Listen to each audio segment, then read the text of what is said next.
It was not a joke. You are supplying your shoes, you are supplying your t-shirts, and everything. All the toys are coming now from China. But from very ancient times, you have been supplying us the physical form of the natural phenomena. That if it is a Matsya avatar, the fish form of God, then these are fossils are in the fish form. It has Sudarshan chakras, Shankha, and many other things.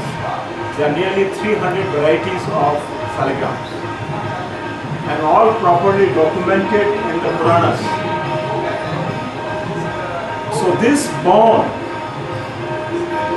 it is not just Lord Buddha who brought these two giant cultures together, but it's much before that, much before that. As far as you can go back into the history of India and China, you can imagine these two people working together. And last year I was in America, and the Chinese president was visiting New Delhi.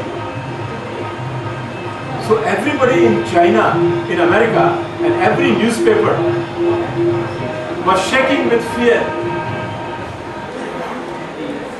If India and China come together, what will happen to us? We will be thrown in the dustbin. And I'm not joking, this was happening. I was attending one conference in the United Nations, and every diplomat was very apprehensive about the friendship of India and China. There's these two ancient cultures and two most modern technologically based economies. If they form together, then West has no future. And I'm so happy that all these friends have come from China, and I will end my welcome with a personal note. In 1984, China was a closed country to the Western world. But at the initiative of Li Peng, he invited 40 religious leaders from all over the world. He was then deputy secretary of some unit. He was not in charge, but he had some vision. So he invited, and we were all housed in Beijing Hotel Beijing. And we were given very big VIP treatment. We were using limousines. Whatever limousine Beijing those days had, they were all at our disposal. And we were there for 10 days in Beijing. One day, third day of our visit, we were taken to a Chinese village near Beijing. And I was very fascinated by the irrigation system of the village, which was the check dam system, that you harvest the rainwater and you make a weir or a small mud wall, then the water overflows that and moves, and you further make another wall, a small wall.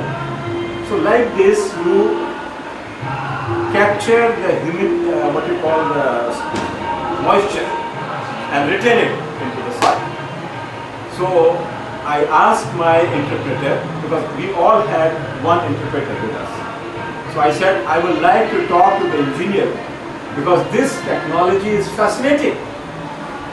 Without big cost, without much destruction of ecology, and we retain the most valuable water which falls from heaven.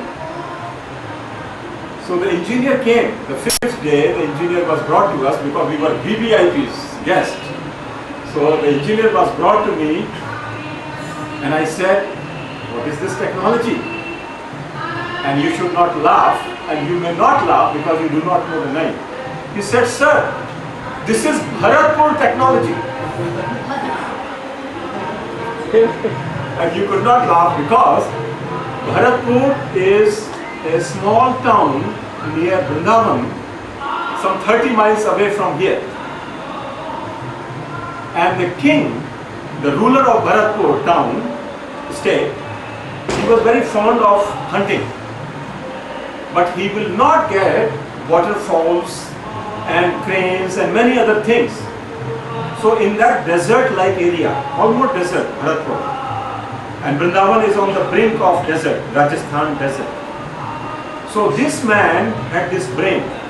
So 150 years back, he started making check dams. And now we know that Bharatpur has one of the world's biggest bird sanctuary. All the Siberian cranes in winter come and live in Bharatpur, near Vrindavan. So to know about my own neighborhood technology, I had to go to Beijing. Amazing thing for me. You know, I was shocked, I was pleased, and I was laughing at myself that how stupid I am.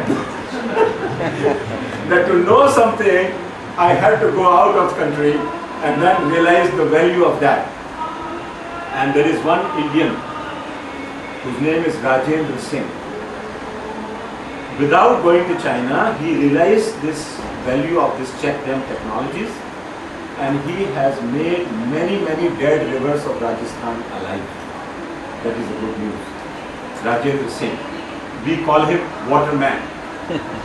Waterman, not the waterman's the fountain pen, but he's the real waterman, and he has taught us how to harvest the rainwater and preserve it for our good. So welcome again, welcome to the country of Lord Krishna, whom we take to be of the same family as Buddha. Keshava Dhrita Buddha Sharir. That Krishna himself transformed as Buddha. This is the Hindu understanding. The political view of separating Krishna with Buddha is not welcome to the Hindu mythology. We understand that Krishna himself became Buddha, and then Buddha and Buddhist message traveled to China, Japan. So you see this whole East as one family.